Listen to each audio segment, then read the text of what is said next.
सारे देश का है, सारी विभाओं का, सारे महापुरुषों का, सारे धर्माचार्यों का है।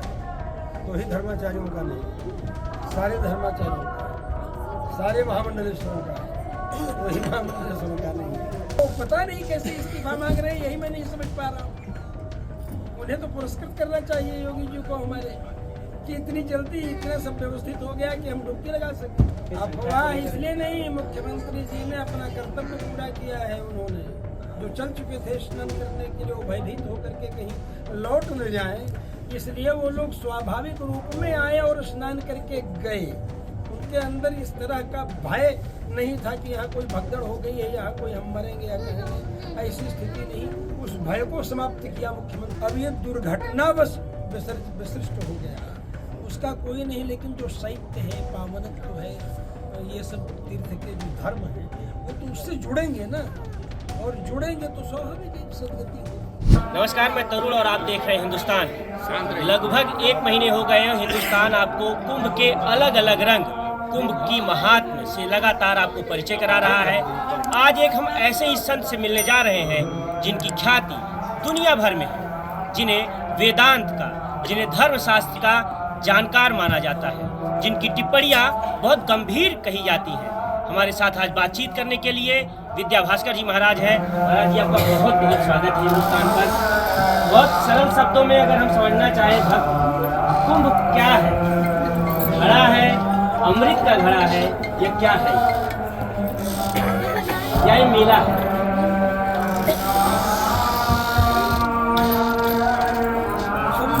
जल से जैसे परिपूर्ण होता है, तो एक एक बूंद भरती है, घड़ा भरता है। ऐसे समस्त प्रांतों से, सभी क्षेत्रों से, सभी भाषाओं के व्यक्ति एक एक बूंद की तरह इस प्रयाग ही घड़े के अंदर वस्तुतः इस समय उपस्थित है।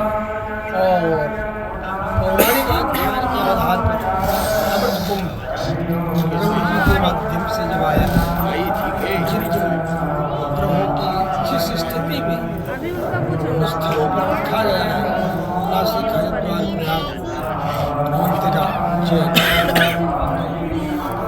ग्रहों की स्थिति होने पर लगता है, तो ये इसके पौराणिक परिदृश्य बताए गए। वस्तुतः कुंभ एक ऐसे मुहूर्त स्थल, स्नान आदि पद्धति के माध्यम से विशुद्ध स्थिति और विशुद्ध मन को प्राप्त करके ऐसी अंतश्चेतना को जागृत करने की प्रक्रिया है। ज्ञान का उद्रेक, ज्ञान का उद्भव उसका कारण बनता है। यही कारण है कि उस समय लोग स्नान करके, ध्यान करके, एकाग्र चित्त से अनुभव करते हैं। यहाँ तक कि पूरी अमावस्या का मौन पूर्वक स्नान के पूर्व बोलना ही नहीं। मौन का मतलब ही स्वगत चिंतन है, अंदर का ही चिंतन है। तो वस्तुतः यह बहुत ही सूक्ष्म और आत्मा, शरीर, मन, इंद्रियों के सात्विक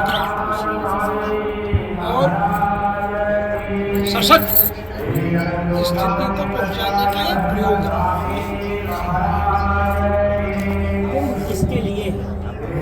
मानव के लिए है, पुरुष के लिए है, स्त्री के लिए है कि पशु के लिए? किसके लिए? कहा जाता है कि देवता भी आते हैं पूरी अमावस्या के, जब अमृत स्नान होता है तो स्नान करते हैं। हर उस व्यक्ति के लिए है जो कुंभ की घटना के समय विद्यमान है।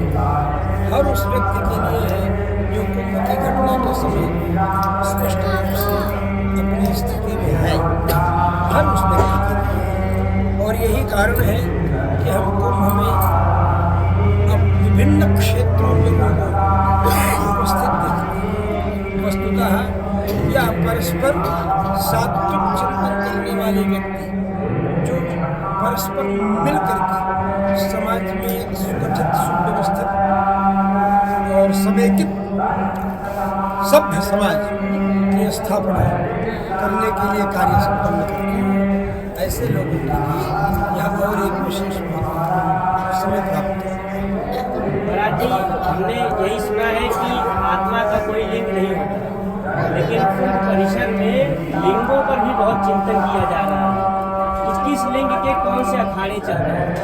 ये जो चर्चाएं चल रही है कुंभ में, संतों में एक वर्ग है जिनकी भृगुटी तन जाती है, जैसे किन्नर अखाड़ा का नाम लेते हैं। कितना न्यायोचित है एक समाज जो लगातार संघर्षशील है, अगर हम अलग अलग वस्तुओं देखें तो उस स्थिति में उनके लिए क्या आप देख रहे हैं? कुंभ आपने कहा सबके लिए है, तो वो समाज जो वंचित रहा एक समय तक, उसके लिए क्या कुंभ नहीं है?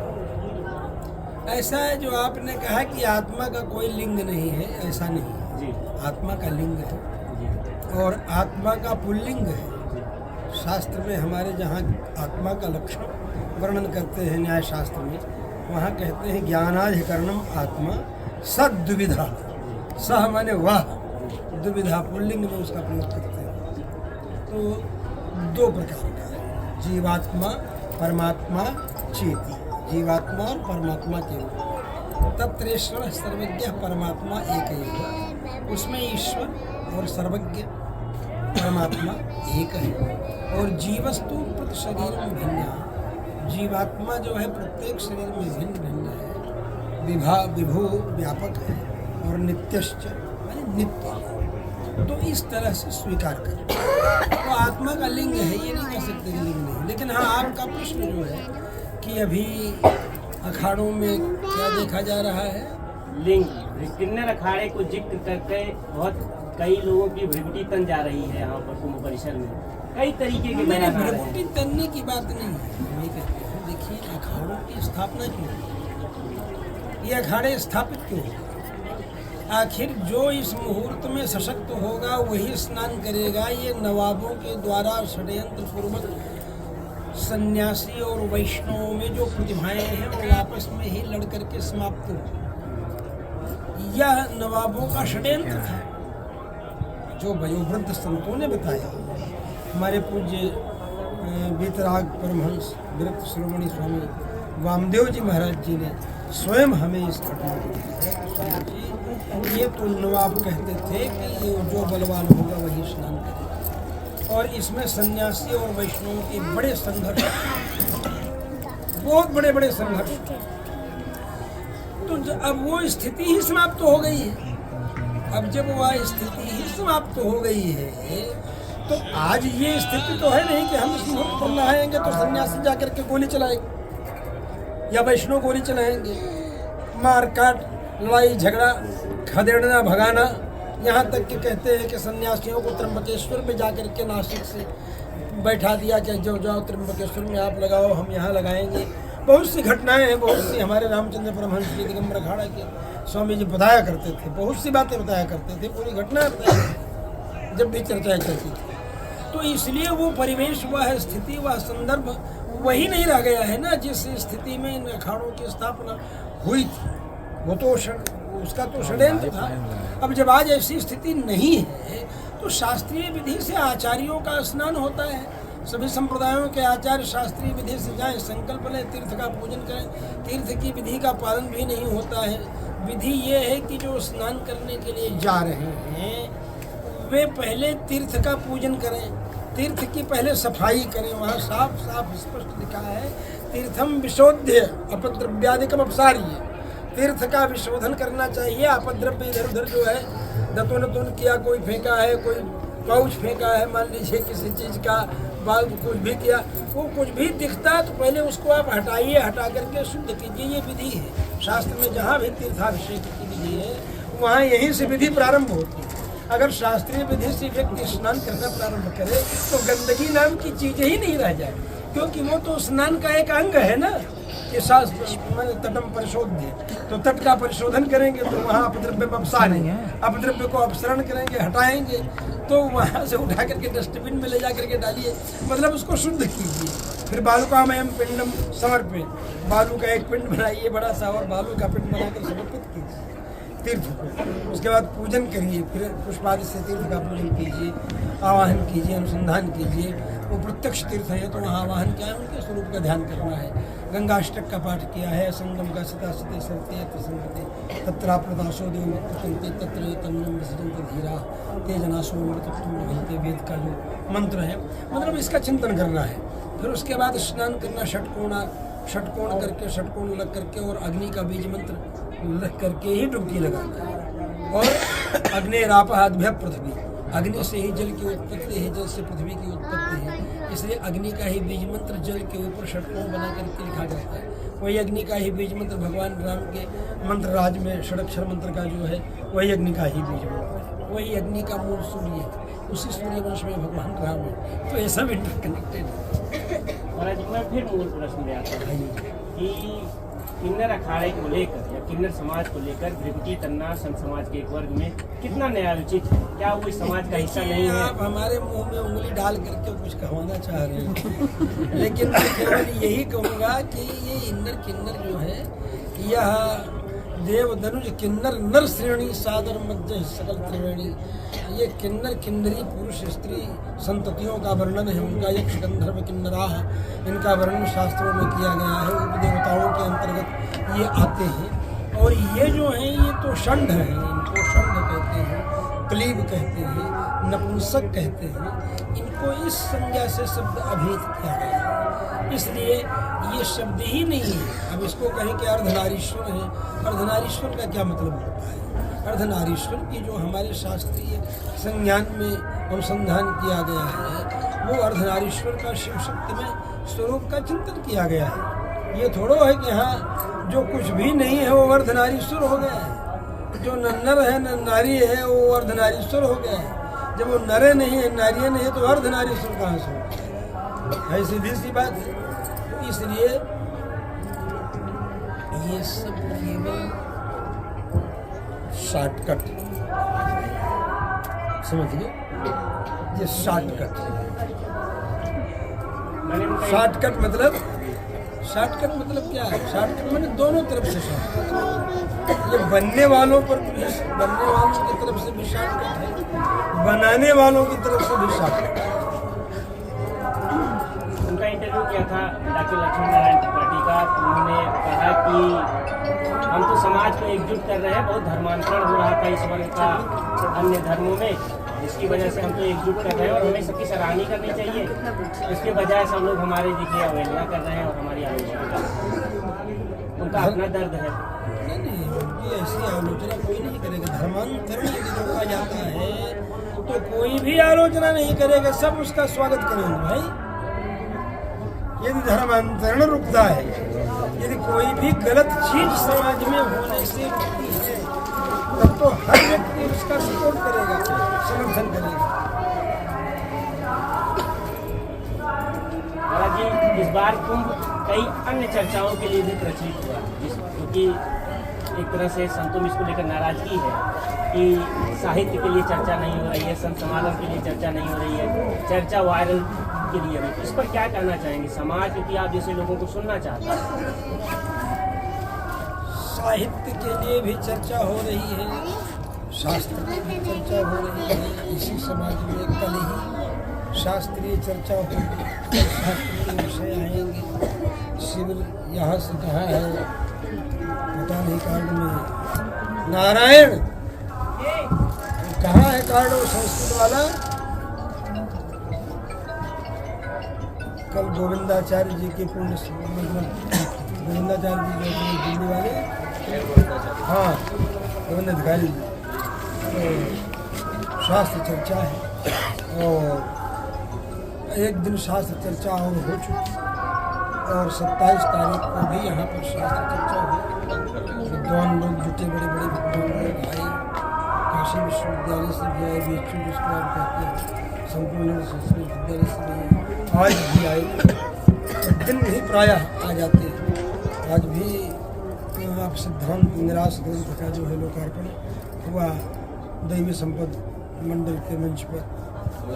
ज्योतिर्मय है कमलाकांत जी भी थे साथ में, क्योंकि भद्रेश दास वेदांती वशिष्ठ त्रिपाठी जी के माध्यम से वहाँ पर उसको सर्टिफिकेट दिला रहा है अपने भाषण, वो लोग खोल के पढ़े तक। इसलिए हम ये कह रहे हैं कि जो कुंभ है, इस कुंभ में इस समाज को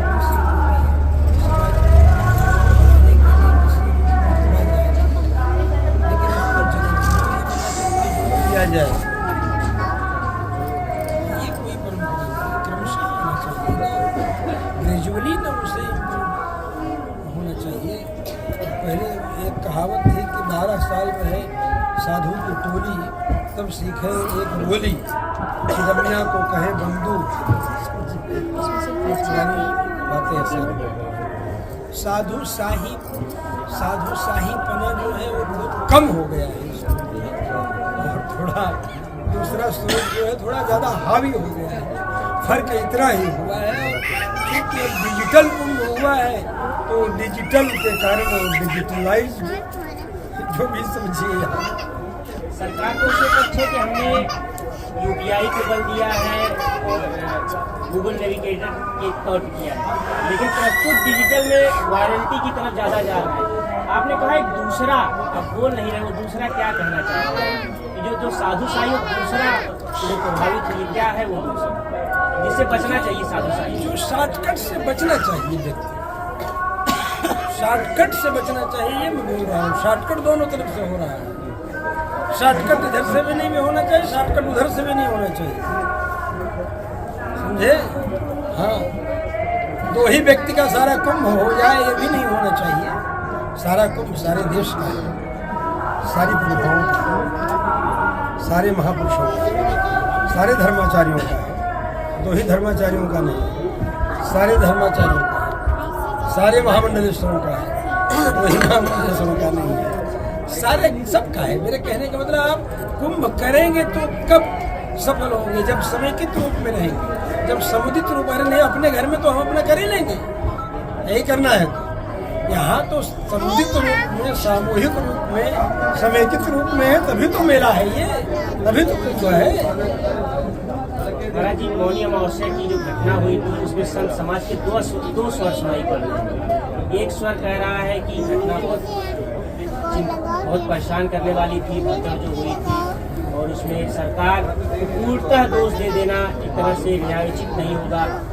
एक वर्ग है, आज ही मैं मुक्तेश्वरानंद जी से बात कर रहा था तो उन्होंने कहा योगी आदित्यनाथ की विषय में इस्तीफा दे देना चाहिए। इस पर आपकी क्या राय है? अच्छा, आपने अभी मुक्तेश्वरानंद जी का वो इंटरव्यू सुना है जिसमें उन्होंने कहा है कि 3 बजे हम सवेरे 3 सन्यासी सवेरे डुबकी लगाए, स्नान किए, जबकि 1 बजे ही लगभग वो 1 बजे ही घटना घट गई थी भगदड़ वाली।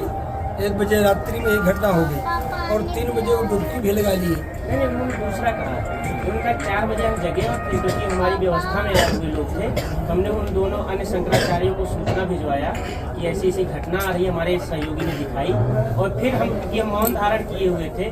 हम योगी स्नान तक मौन ही रहेंगे। हाँ। तो उसमें तो इंटरव्यू में उन्होंने कहा है कि मैं 3 सन्यासी दंडी जो है हम लोग साथ में स्नान किए संगम में। हाँ, उन्होंने आप सुने कि नहीं? हाँ, उन्होंने कहा कि मैं स्वीकार किया ना। हाँ। कई बजे नहाए? वो सुबह नहाए हैं, काफी देर के बाद। सुबह मैंने 5-6 बजे नहाए हैं। उसके बाद उन्होंने कहा कि 7 बजे नहाए हैं। योगी जी के बयान के बाद उन्होंने कहा लगभग 7:30 बजे के बाद। मतलब ये है, मैंने ये तो स्वीकार कर रहे हैं ना कि इतनी जल्दी यथास्थिति लगा देना, इतनी जल्दी फिर से स्नान करने वाले लोगों को स्नान का वातावरण उपलब्ध करा देना, इतना सब व्यवस्थित होने के बाद मिलिट्री के उस दस्ते को सुरक्षा में लगा देना जो अभी तक कभी कुंभ में नहीं लगाया गया है, अविलंब कार्य संपादित कर देना, वो तो स्वयं स्वीकार कर रहे हैं ना। अरे भाई, जब कह रहे हैं कि हम डुबकी लगाए तो डुबकी लगाने के वातावरण की निर्मित को आप स्वीकार कर रहे हैं ना।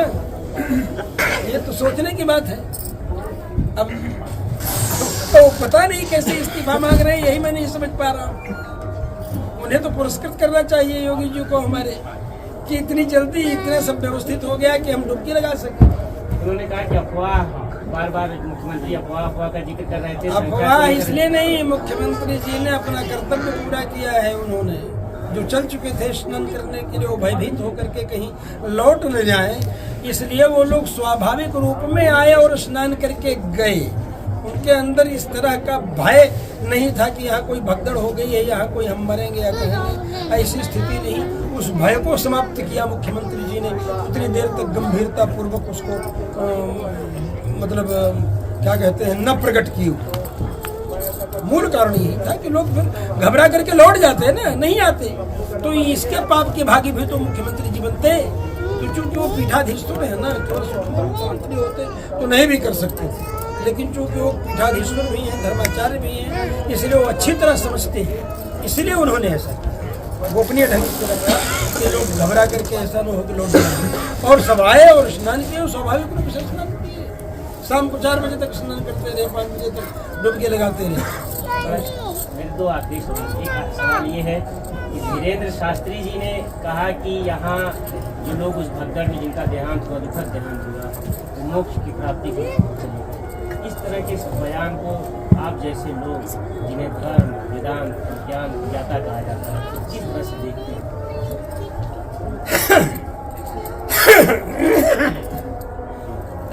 देखिए, कोई बात किसी के मस्तिष्क में जब उत्पन्न होती है तो कोई नई बात नहीं उत्पन्न हो सकती, वो है सृष्टि में पहले से, तभी उत्पन्न होती है। धाता यथा पूर्व विकल्प, जो एक कह रहे हैं, मान लीजिए, वो भी शास्त्र में है लिखा तो है कि सिता सिते सरिते यत्र संगते। सित और असित, सित माने सफेद, असित माने सांवला, मतलब हरापन माने यमुना का, सित माने गंगा जी का, सरिते यत्र संगते, दोनों संगत। तत्राप्लुदासो देव मुक्तन, वहाँ गुप्त रूप से, प्लुत रूप में, गर्भ रूप में अंदर स्वर्ग उत्पन्न।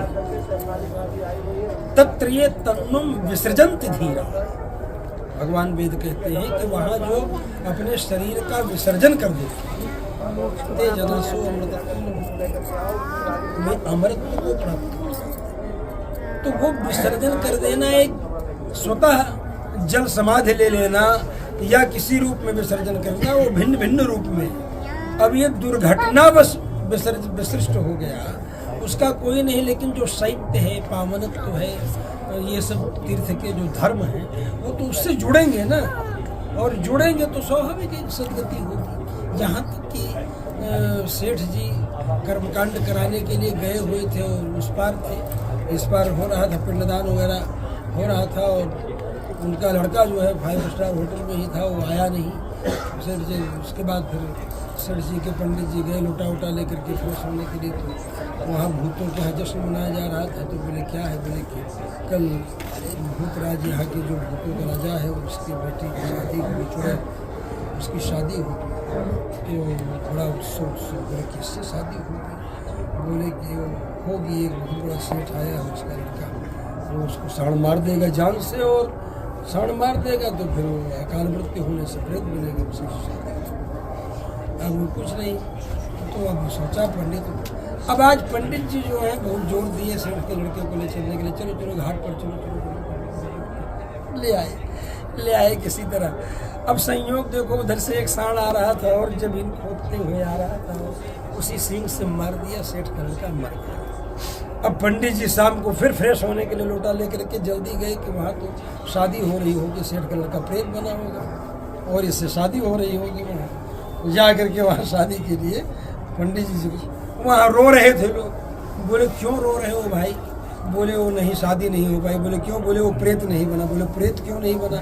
बोले वो सांड मारा तो, लेकिन सांड के सींग में गंगा जी की बालू लगी हुई थी, इसलिए वो बालू उसके पेट में प्रविष्ट हो गई। समझे? वैसे ही एक आखिरी सवाल, जो युवा पीढ़ी कुंभ में आ रही है, वो बहुत कौतूहल का विषय भी लेकर आ रही है, क्योंकि बहुत उस तरह का अध्ययन नहीं रह गया है जिस तरह के एकेडमिक्स तैयार हो रहे, स्कूलों में जिस तरह तैयार हो, क्योंकि हमारी पुरानी पद्धति, गुरुकुल की पद्धति लगभग समाप्त होने की स्थिति में है। जहाँ है भी वो बहुत विराट स्वरूप में नहीं है। तो आप जैसे विद्वानों का क्या संदेश होगा उस युवा पीढ़ी के लिए? कुंभ में किस दृष्टि से आए हो? कुंभ में स्नान करने के लिए सिर्फ आए, गाय डुबकी लगाए और फोटो खिंचाए चले गए? क्या दृष्टि लेकर आए, क्या नजरिया लेकर आए और फिर यहाँ से लेकर क्या जाए? देखिए, व्यक्ति की जिस तरह की चिंतन परंपरा रहती है उसी तरह का वह चिंतन भी करता है, और वो क्या लेकर के जाएगा इसको तो सोच ही लेगा। मैंने कुछ कहने से कुछ नहीं हो सकता है, बस केवल एक प्रेरणा कोई ले सकता है मेरे इस वक्तव्य से। मैं केवल इतना ही कहूँगा कि ये जो सोच है वह है कि हमारे याज्ञवल्क्य महर्षि, हमारे भरद्वाज महर्षि, हमारे यहाँ के ऐसे ऐसे महर्षि हैं जिन्होंने ऐसी तपस्या की कि आज यहाँ उनके घाटों पर, उनके द्वारा तपश्चर्या किए गए स्थानों पर इतने बड़े बड़े महापुरुष लोग आकर के प्रणाम करते हैं, और सब लोग एक साथ मिलते हैं, प्रत्येक संप्रदाय के लोग मिलते हैं, परस्पर समन्वय, सद्भाव, सहअस्तित्व, सहभागिता, सहकारिता के साथ साथ सेवा का भाव विकसित करते हैं। तो ये परस्पर हमें एक दूसरे के प्रति समर्पित होने का भाव रखना चाहिए। राष्ट्रीयता की अभिवृद्धि ऐसी होनी चाहिए कि एक केवल लिख दिया पंचांग में, अस्मिन् वर्षे तीर्थराज प्रयागे महाकुंभ पर्व महोत्सव, इतना लिख दिया और इसी पर पूरे विश्व के हिंदू सब आ गए प्रयाग, तीर्थ में आ गए दर्शन करने के लिए। तो एक सूक्ष्म तत्व धर्म का है जो उस धर्म के सूक्ष्म तत्व को करें, और सामान्य मानव धर्म जो है वह भागवत महापुराण में भी वर्णन किया है, जहाँ पर प्रहलाद जी और सनत कुमार का संवाद है सप्तम स्कंध में भागवत महापुराण में। तो वहाँ जरूर पढ़ें उसको, वो समझ लेंगे कि हाँ कैसे हमें रहना चाहिए, कैसे हमें जीवन जीना चाहिए। थोड़ा संक्षेप में ही है। सामान्य मानव धर्म जो ब्राह्मण, क्षत्रिय, वैश्य, शूद्र सबके धर्म अलग अलग हैं, लेकिन सामान्य मानव धर्म जो बताया है उसमें सब धृति, क्षमा, दम, स्तेय, शौच, ये सब जो धर्म दशकम धर्म, ये सामान्य मानव धर्म के बताए गए हैं, जो कि सबके लिए पाए। महाराज जी आपने बहुत समय दिया। हम इसी तरह हिंदुस्तान लगातार आपको कुंभ में अलग अलग संतों से मिलवाते रहेंगे।